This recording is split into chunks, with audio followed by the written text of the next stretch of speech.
Hi, welcome back to Math 533, Topics in Euclidean Geometry. And this week we're going to talk about a couple of different kinds of isometries other than the reflections that we saw last week. So in this video, we're going to talk about a kind of isometry called a rotation. You all know very well what a rotation is. That's something where I take my plane and I imagine turning it about an axis, or I guess in our case about a point, by some fixed angle. Before we do that, though, let's have a little bit of review. So first of all, what is a transformation of the plane? So for us, I want to remind you, a transformation of the plane is a bijection from the plane to itself. Okay, what is an isometry? An isometry is a transformation of the plane that preserves distances. And as we saw before, preserving distances mean you preserve all the structure. Everything like angles, a triangle is mapped to a congruent triangle, things like that. All of the structure of the plane is preserved by an isometry. So our definition is an isometry is a transformation of the plane that preserves distances.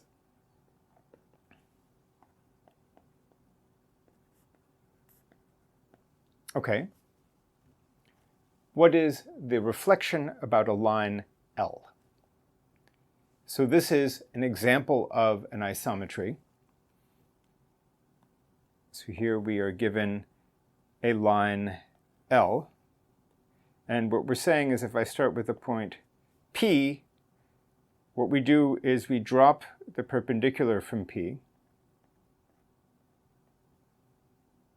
And so that's a perpendicular line here, and then we take the point P prime to be that same distance on that perpendicular, but below the line, or I guess on the other side of the line from P. And so formally speaking, we construct P prime. So L is the perpendicular bisector of PP prime.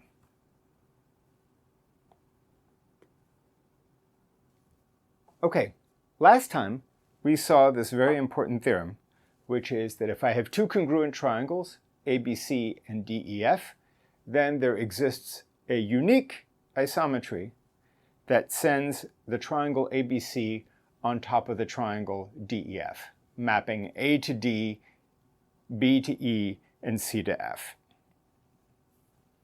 Okay, so that's this fundamental theorem from last time.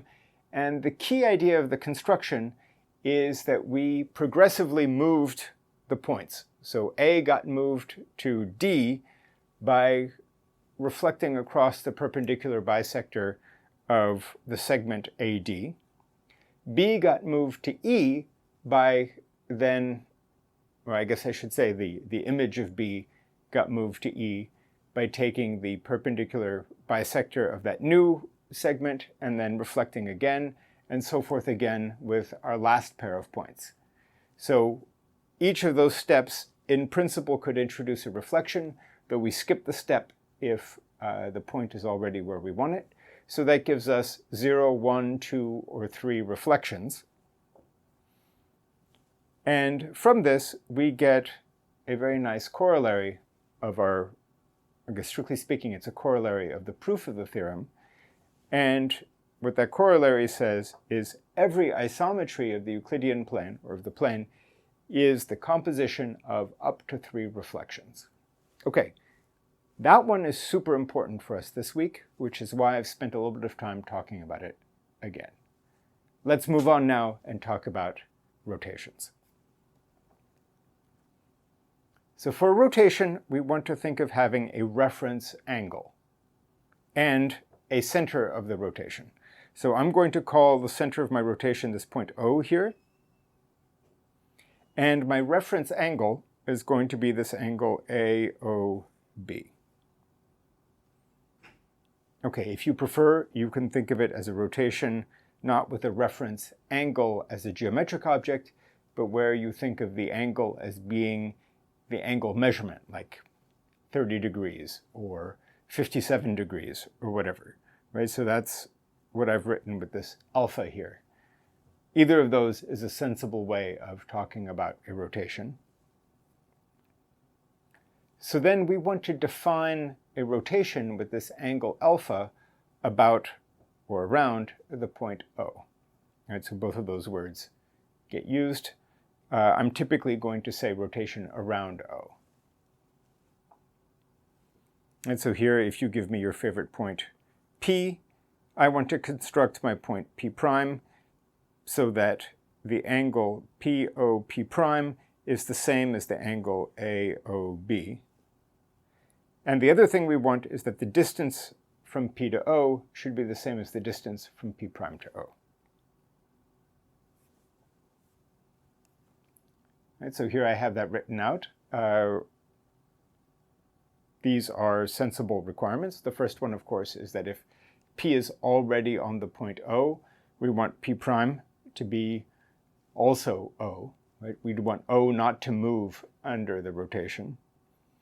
And then the other two conditions are the one I said, right? So that both P and P prime are the same distance from O, and the angle we get, POP prime, should be that reference angle alpha of the rotation.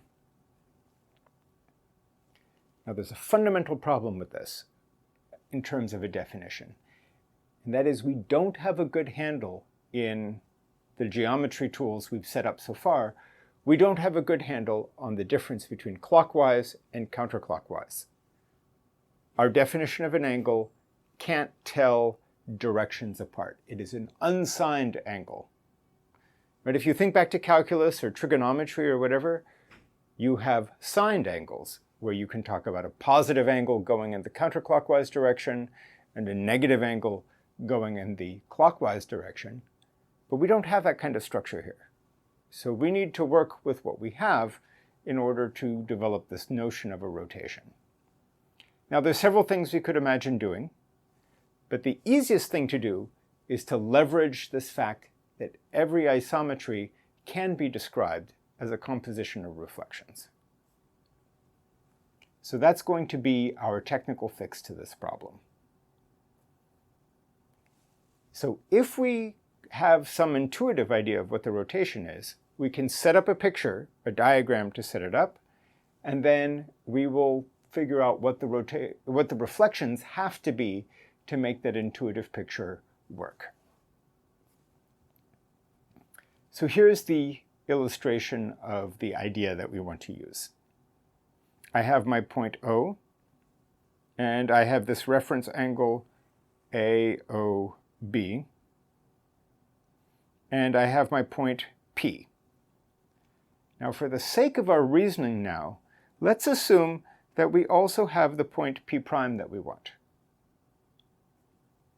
Okay, so if we have that, I can think of this green triangle that I just drew.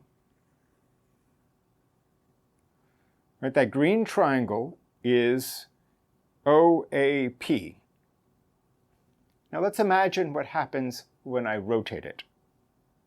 Well, when I rotate it, O stays where it is, P goes to some point P prime, and A is going to go to some point, okay, so it might not go to B, because B might be the wrong distance from O, but it's going to go to some point here that I've labeled as B prime, which is a point on that same ray, OB.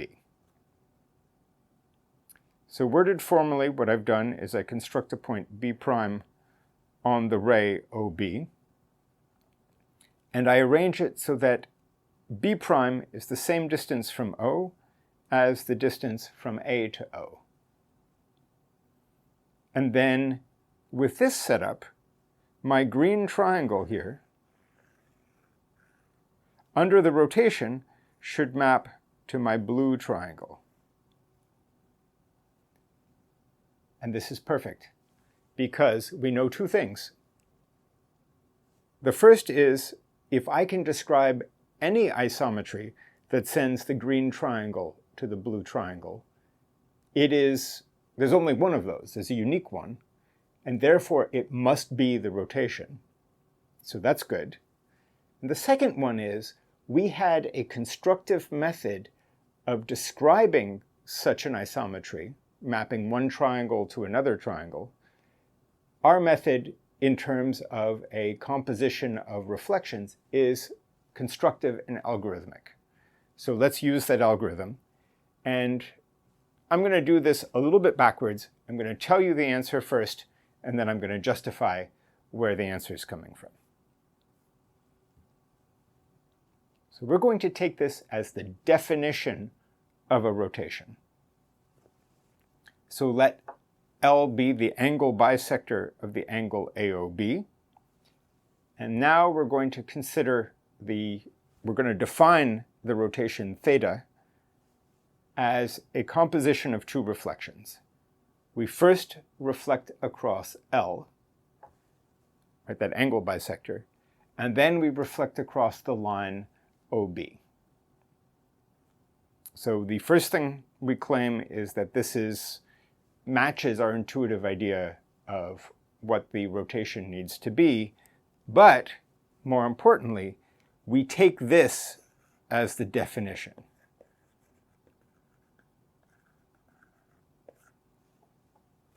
So that's the definition of the rotation.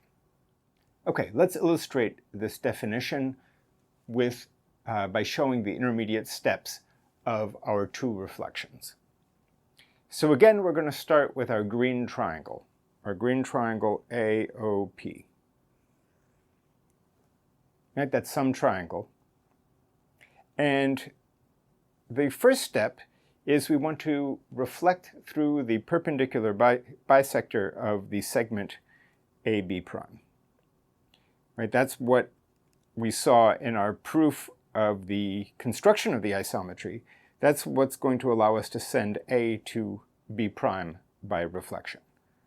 Okay, that's great. That's coming from our proof, from our construction. But if you notice, this AOB prime is an isosceles triangle. So the angle bisector of this angle in O is the same thing as the perpendicular bisector to the segment AB prime. Right? So here we're leveraging that the distance from O to A is the same as the distance from O to B prime. Okay, so we do that first reflection. That was my line that I called script L.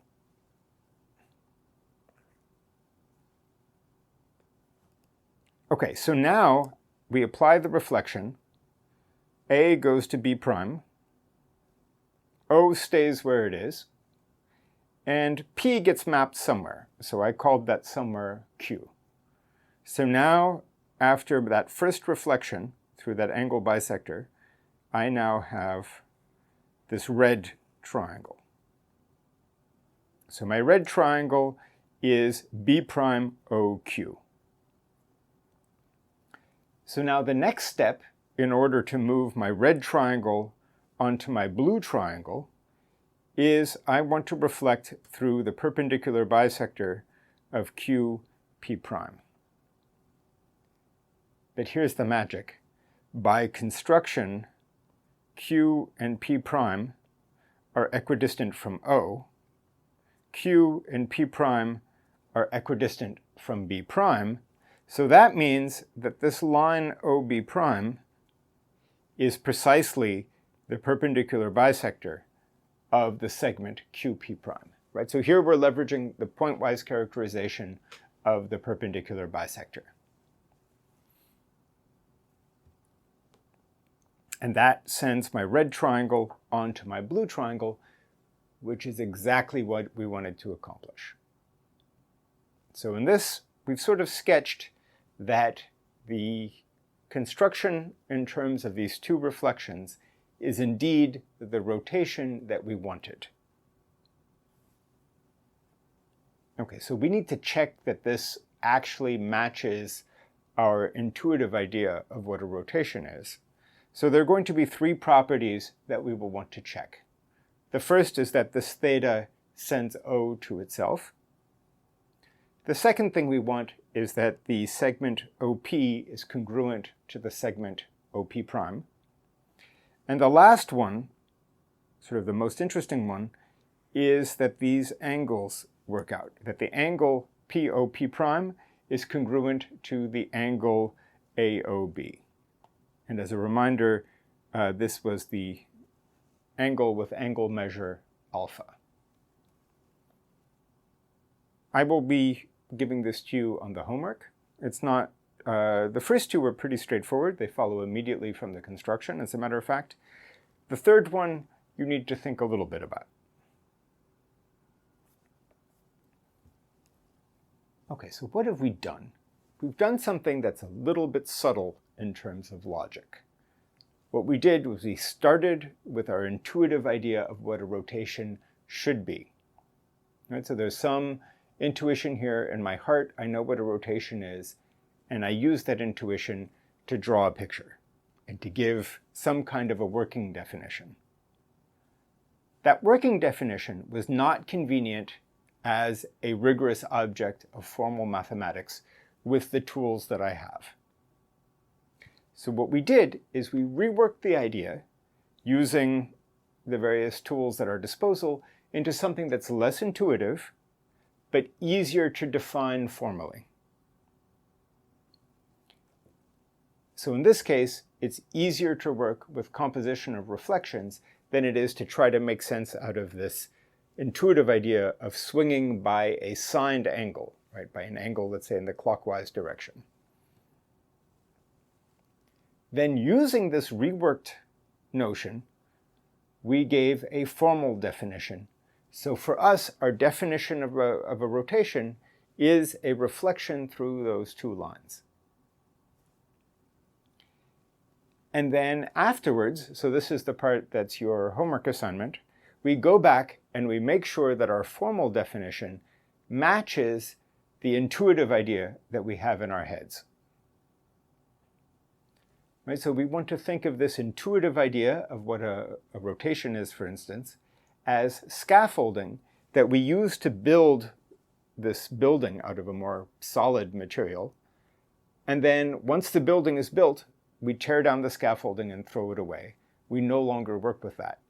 Though it is useful to keep that in your mind as an ingredient of giving a flavor for how to make proofs using rotations. Okay, that's it for this video on rotations. Do take a look at the homework questions about that, and we will pursue with more videos about other kinds of isometries. So see you on the next one. Happy mathing.